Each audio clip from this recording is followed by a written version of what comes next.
had never even seen one. The new green cards, believe it or not, are a peach color. That I just don't understand. Mine actually was a green card.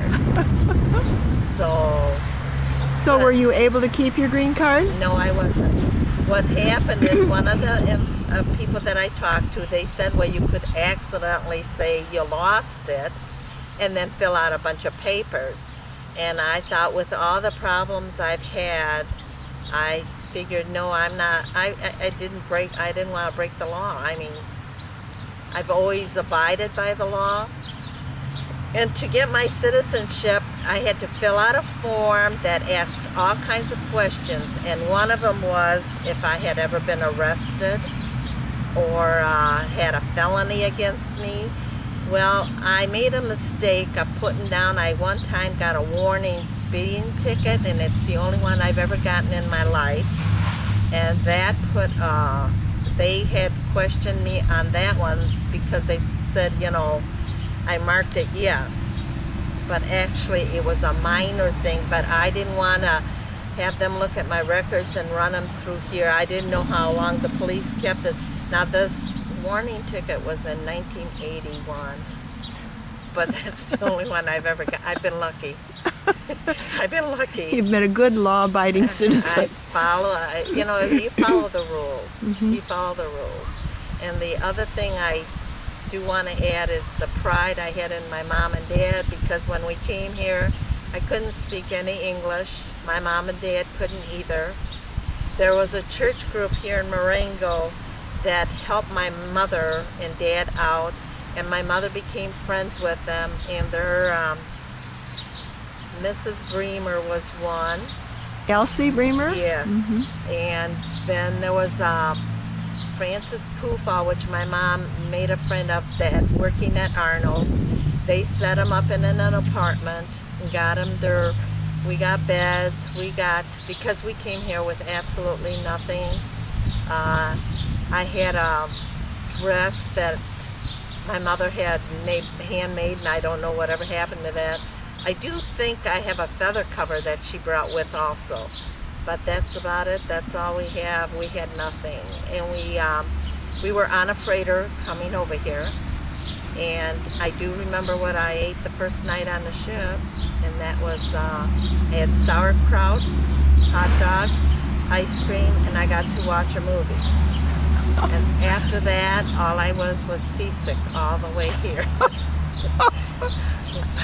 So, and I do remember that the breakfasts consisted, it must have been of eggs and grapefruit, because the hard-boiled eggs were, when we peeled them, they smelled and they were black inside.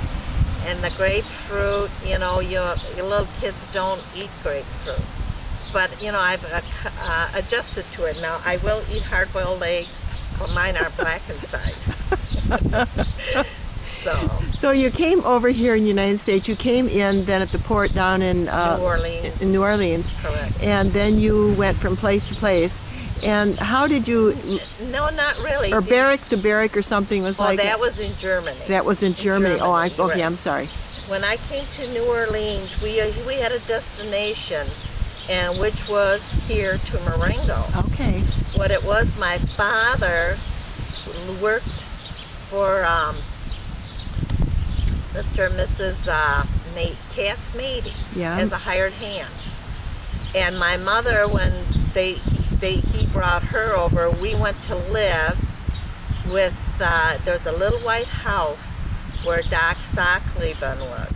And we were in that little white house right next to it. My mom was the cleaning lady for her. Do you know that address? It still exists out on West Grand Highway. Yes, and I tell my grandchildren all the time I live there.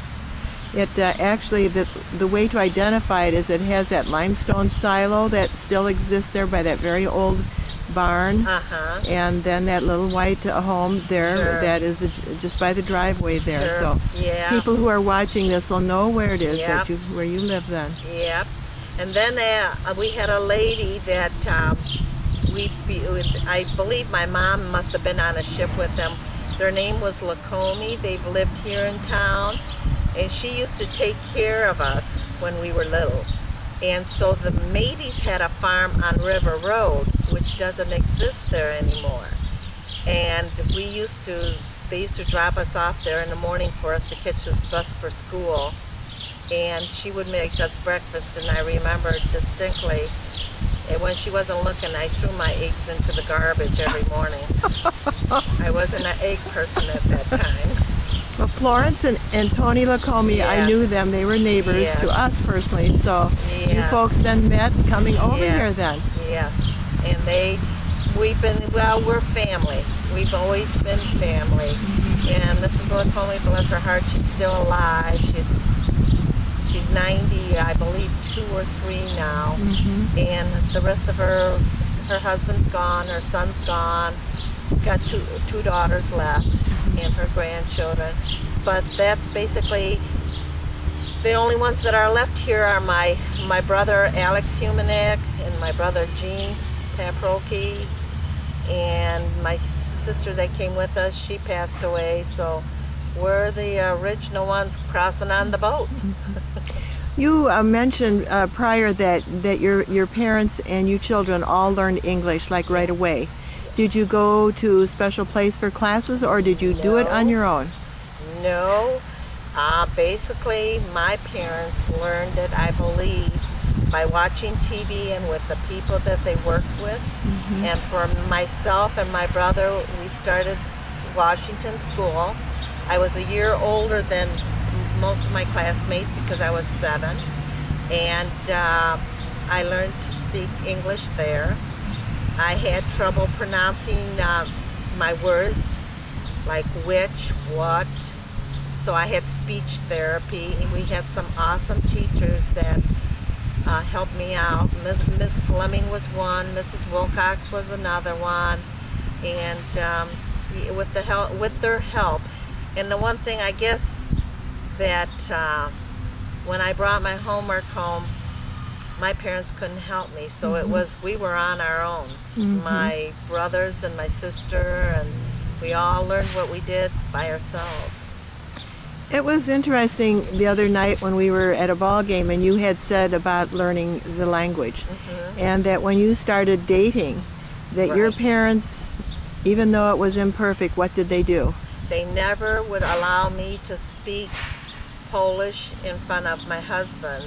Always spoke English. They didn't want him to feel uncomfortable like we were talking about him. And when my parents would have friends over, it was always their broken English, which I had to probably tell Charlie, what they were saying, but they always spoke English. They never, they thought it was rude. And it was. It would have been, yes, and it is. Exactly. It is, right. Exactly. If you're in America, then you learn American ways and American language. Exactly. So. Was there any experience during those early years that really left an impact upon your life at all, other than eventually marrying Charlie? We were discussing it the other day, and as a matter of fact, yesterday, being it was my birthday, and I said, isn't it amazing how we met? I was born way across the ocean when we ended up here together, raising, our family together, and it's wonderful. It really is. But like I said, we've got 3 sons and 1 daughter, and 2 of our sons went into the service. One went into the Navy Reserves, and the other one was in the Coast Guard. And my pride is I have a flag out in my yard. I am proud to fly the American flag and display that my son was in the Coast Guard and the other one in the Navy. I just take pride in it.